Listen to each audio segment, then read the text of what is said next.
Olá pessoal, sejam bem-vindos à segunda parte da nossa aula introdutória sobre radiologia geral. Eu sou Marcelo Augusto Fonseca, criador e autor da página Radiologia com Didática, e vamos agora prosseguir com ressonância e ultrassonografia. Na aula passada, na parte 1, a gente viu raio-x e tomografia computadorizada. Na descrição do vídeo vão conter links para vocês baixarem essas duas videoaulas, assim como na descrição de outros vídeos que eu possa vir a fazer, vão ter links para baixar as videoaulas, baixar a apostila didática, que cada uma, como eu já mencionei na parte 1, cada videoaula rende uma apostila, tá certo? E o link da minha página no Facebook, Radiologia com Didática. Então vamos prosseguir com o estudo da ressonância. Basicamente, a gente tem que se lembrar novamente daquela pergunta: qual o método de aquisição de imagens? Ou seja, a ressonância magnética, ou seja, magnetismo, tá? E aí a gente tem que parar para pensar.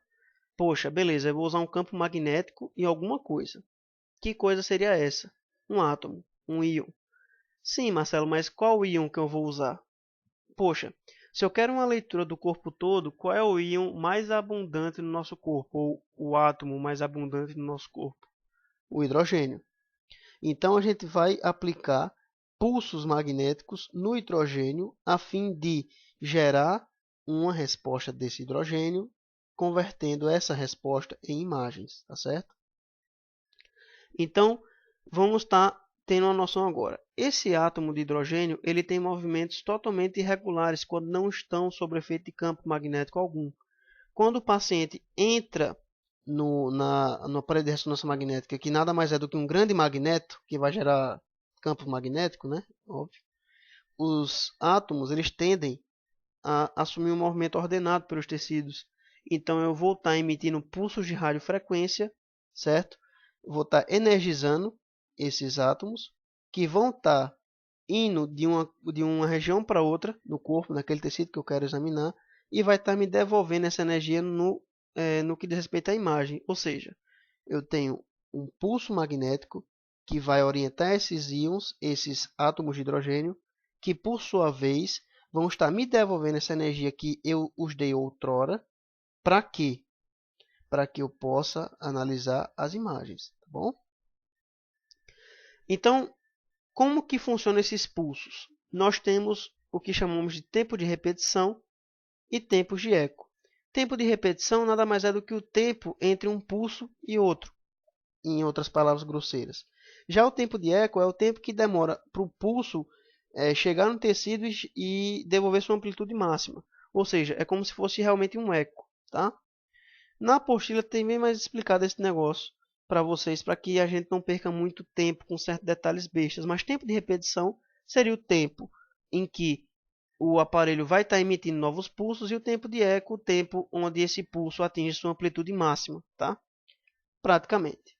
Então, a combinação desses tempos de repetição e tempos de eco geram o que a gente conhece como ponderações da ressonância.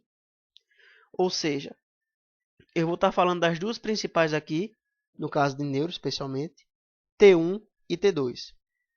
O T1 ele tem uma característica muito peculiar. Ele possui hipointensidade para a água, ou seja, a água fica pretinha, porque a nomenclatura da ressonância, diferente da nomenclatura da tomografia, utiliza intensidade. Então, enquanto eu tinha isodenso, hipodenso e hiperdenso, aqui eu vou ter o quê? Intensidade, hipointenso, isointenso e hiperintenso. Mesma coisa, hipo, o que é preto, hiper, o que é branco, tá? Perdão. Então, você vai ter o quê? A água, ela é hipointensa em T1. Já em T2, ela é hiperintensa. A substância branca em T1 tende a ficar mais branquinha. Já em T2, a substância branca tende a ficar mais enegrecida, tá bom?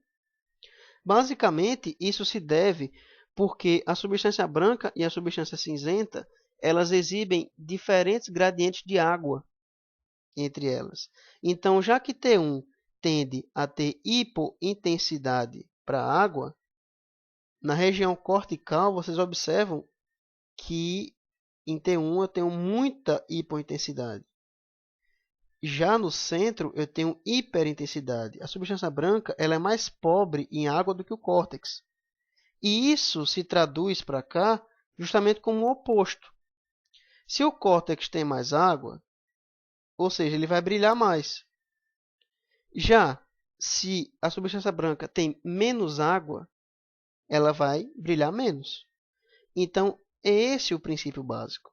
Em T1, eu tenho hipointensidade para água, ou líquor, e em T2, eu tenho hiperintensidade para água, ou líquor.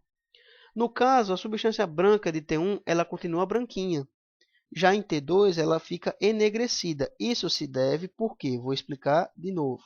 Isso se deve pela diferença de gradiente de água que a gente tem do córtex e da substância branca. No caso, substância branca e cinzenta, tá? Ou seja, estamos entendidos, né? Beleza. É só ver onde tem mais água e pensar. Se em uma ponderação a água é hipointensa, onde tiver mais água vai ter mais hipointensidade. E vice-versa, tá bom? Então vamos passar. Basicamente, as ponderações são as mais diversas que existem. Eu só citei T1 e T2 para que vocês tivessem uma noção. As outras ponderações vão ser melhor abordadas no futuro.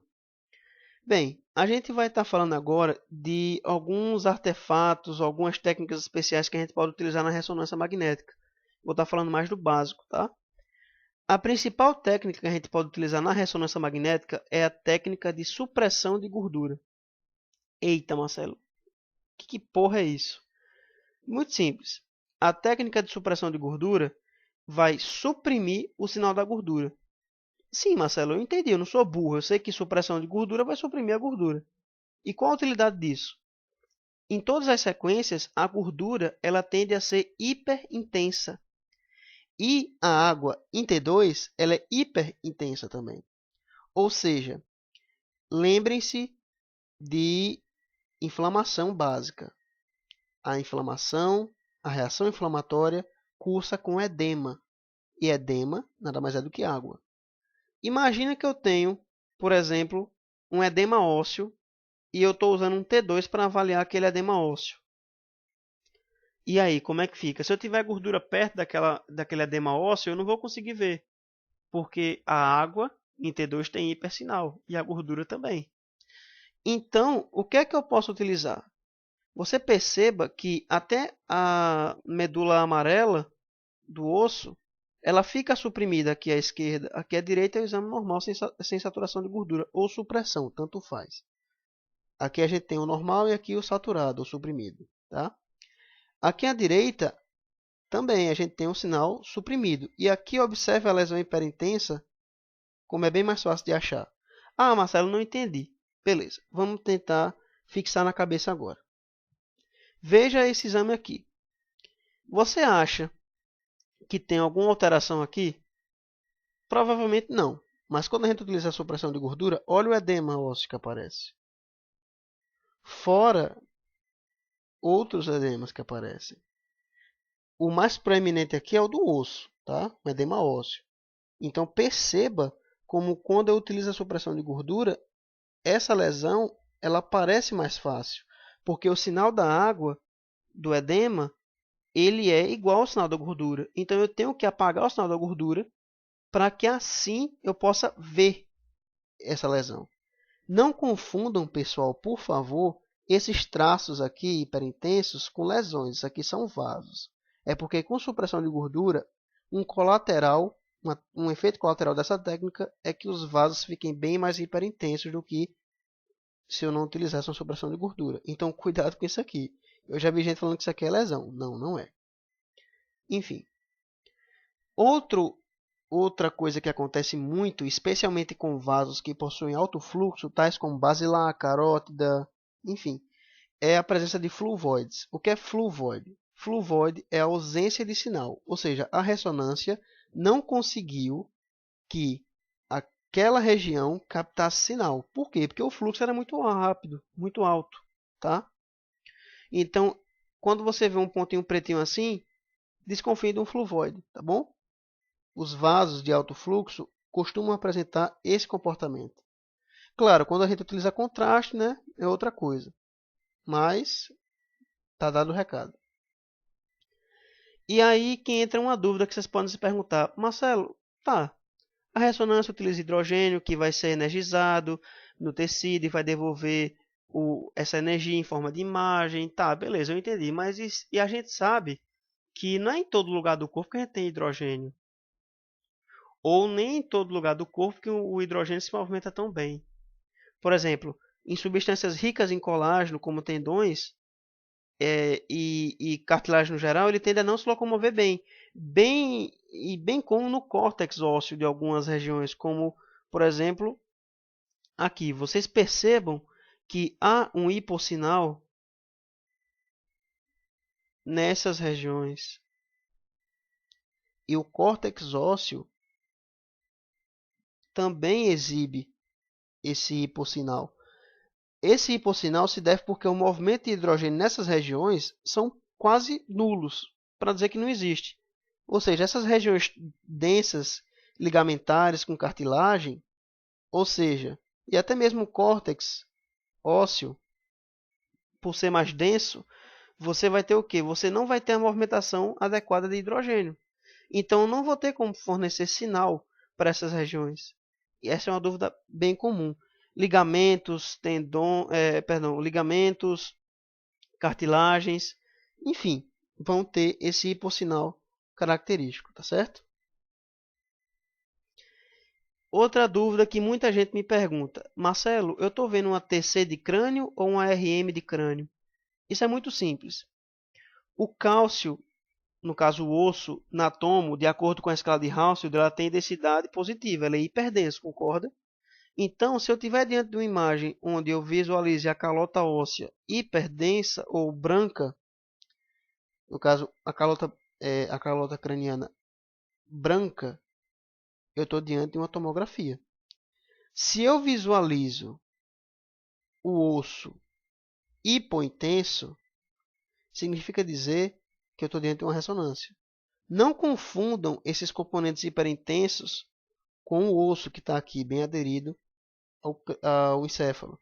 Isso aqui são outros componentes, pele, tecido subcutâneo, músculo, enfim, tá? Não confundam. Observe aqui o halo branco que tem na tomografia e observem o halo preto que tem em torno da ressonância, tá? Em qualquer ponderação, tá? Isso se deve porque o cálcio, em condições normais ou puras, ele tende a exibir hipossinal na ressonância, nas ponderações quaisquer que forem. Já o cálcio na tomografia exibe hiperdensidade espontânea, tá bom? Então essas são as duas dicas. A ultrassonografia é, de longe, um dos métodos mais utilizados no nosso meio. É muito barato, enfim, é fantástico. Basicamente, o método de aquisição de imagem é o ultrassom. Temos que nos lembrar disso: ultrassonografia, ultrassom, tá? Antes disso, a gente tem que ter noção de frequência e de impedância acústica. Frequência é descrito como um movimento x em uma quantidade y de tempo. Oscilação, movimento, alguma eventualidade num determinado tempo. Já a impedância acústica é o quê? A impedância acústica é a dificuldade que um meio impõe à passagem do som, tá? Ou seja, a impedância acústica do meio sólido é maior do que a impedância acústica do meio líquido. Concorda? Tranquilo. Nós temos que ter noções também de transdutores e do efeito piezoelétrico desses transdutores, que eu vou explicar um pouquinho mais para frente. Aí a gente tem que pensar como que funciona o ultrassom. É muito simples. Imaginem um sonar de navio ou o próprio sonar do morcego. O sonar vai emitir ondas que vão bater em alguma coisa e essas ondas que bateram vão voltar e o sonar vai estar captando bem direitinho. O mesmo exemplo desse barco aqui. Ele emite ondas, as ondas batem no solo e voltam. O morcego é a mesma coisa, emite o sonar e volta às ondas. O ultrassom é a mesma coisa, ou seja, os transdutores são aparelhos que vão estar emitindo esse som, o som bate no órgão que eu quero, na região que eu quero estudar, e volta para mim formando uma imagem. Tá? E, bem, eu tinha comentado do efeito piezoelétrico. O efeito piezoelétrico é o efeito que eu posso ter quando eu converto energia sonora em energia elétrica e vice-versa. Tá bom? Existem vários transdutores, tá? Para uma gama de patologias ou uma gama de necessidades. Tá bom? Como que eu faço o exame? Bem, eu falei que a impedância acústica é um conceito muito importante. Eu citei o exemplo do sólido, do líquido. A impedância acústica do meio gasoso é quase nula, é muito baixa. Então, esse som em um meio gasoso não vai ter como bater e voltar. Ou seja, a primeira coisa que eu tenho que fazer é lubrificar o transdutor com gel e deslizar na pele do paciente, para que eu possa eliminar os possíveis focos de ar nos poros, nas dobras da pele, enfim. Porque se eu não fizer isso, a imagem pode ficar totalmente comprometida, porque tem ar. E a ar é uma interface muito ruim para o ultrassom. Tá? Então, basicamente, você utiliza o transdutor, que vai emitir ondas, a depender da sua frequência, e vai mandar essas ondas de volta, que vai ser captado pelo aparelho e vai ser interpretado. Tá? No caso, a nomenclatura é com base no quê? No som, no eco. Então, são imagens ecóicas. Hipoecóico, isoecóico e hiperecóico. Novamente, o hipoecóico é o que é preto. Isoecóico tem ecogenicidades parecidas. E hiperecóica são imagens que têm ecos mais intensos, mais brancos. Né? Uma coisa que vale a pena ressaltar aqui, pessoal, é que, tá, Marcelo, eu vou usar qualquer transdutor para qualquer região do corpo? Não. E aí que está o detalhe. Quanto maior a frequência, mais definição eu vou ter. Ou seja, as imagens vão ficar bem mais bonitinhas. Porém, eu vou perder profundidade. Então, por exemplo, se eu estou com um exame de tireoide para fazer, eu vou preferir um ultrassom de alta frequência. Já se eu vou examinar o fígado, por exemplo, eu não vou querer um ultrassom de alta frequência, porque, beleza, eu vou ter imagens mais nítidas, mas eu não vou conseguir chegar direito no fígado. Então, eu tenho que usar uma frequência mais baixa. Então, tem que se lembrar disso. Isso é muito pegadinha, cara. Sério. Enfim, existem efeitos sonoros e o próprio efeito Doppler, que eu vou estar comentando para vocês. Os dois principais efeitos que existem é a sombra acústica e o reforço acústico. A sombra acústica ocorre quando eu tenho alguma coisa que não favorece a passagem do som. Então forma-se uma sombra. Imagine que você tem uma lanterna, que é o exemplo que eu dei na apostila, que fica bem mais didático.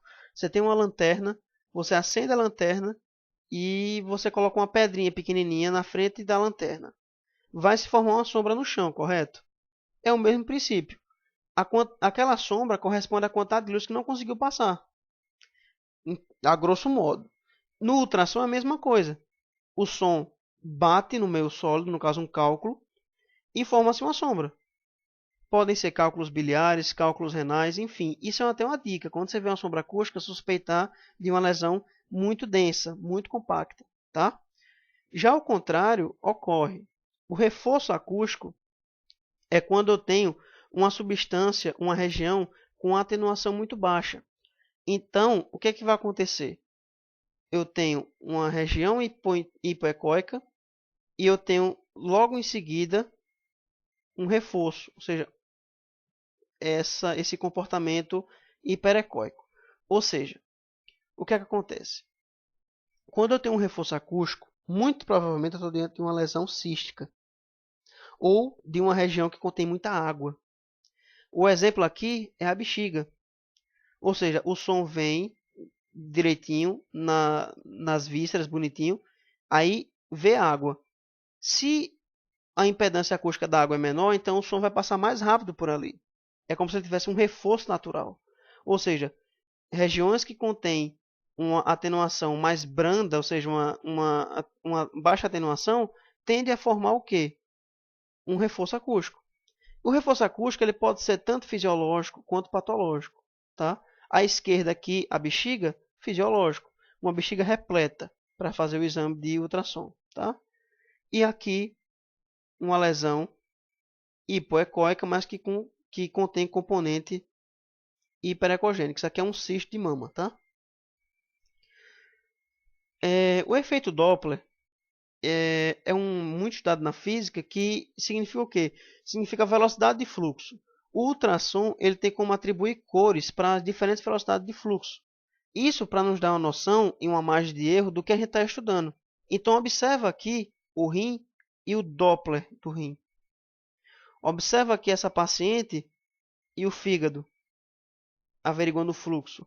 Não é só para ver coisas fisiológicas, não. Você pode ver patologias, por exemplo, nódulos tireoidianos com Doppler positivo, que possuem vascularização e fluxo. Você pode ver qualquer outra região, qualquer outra lesão que contenha fluxo através do Doppler. E isso é uma ferramenta indispensável hoje em dia. Muitos radiologistas praticamente não conseguem imaginar o ultrassom sem um Doppler, apesar de que a gente tem alguns bem fraquinhos que nem Doppler tem. Mas enfim. Então, essa videoaula fica por aqui. Não esqueçam de conferir o link na descrição do vídeo, que vai ter a apostila para download, o download dessa videoaula e o link da minha página no Facebook, Radiologia com Didática. Então você, após curtir, clica aqui em receber notificações para que vocês recebam as atualizações do feed de notícias e não percam nada. Então eu fico por aqui e é isso aí. Até a próxima aula.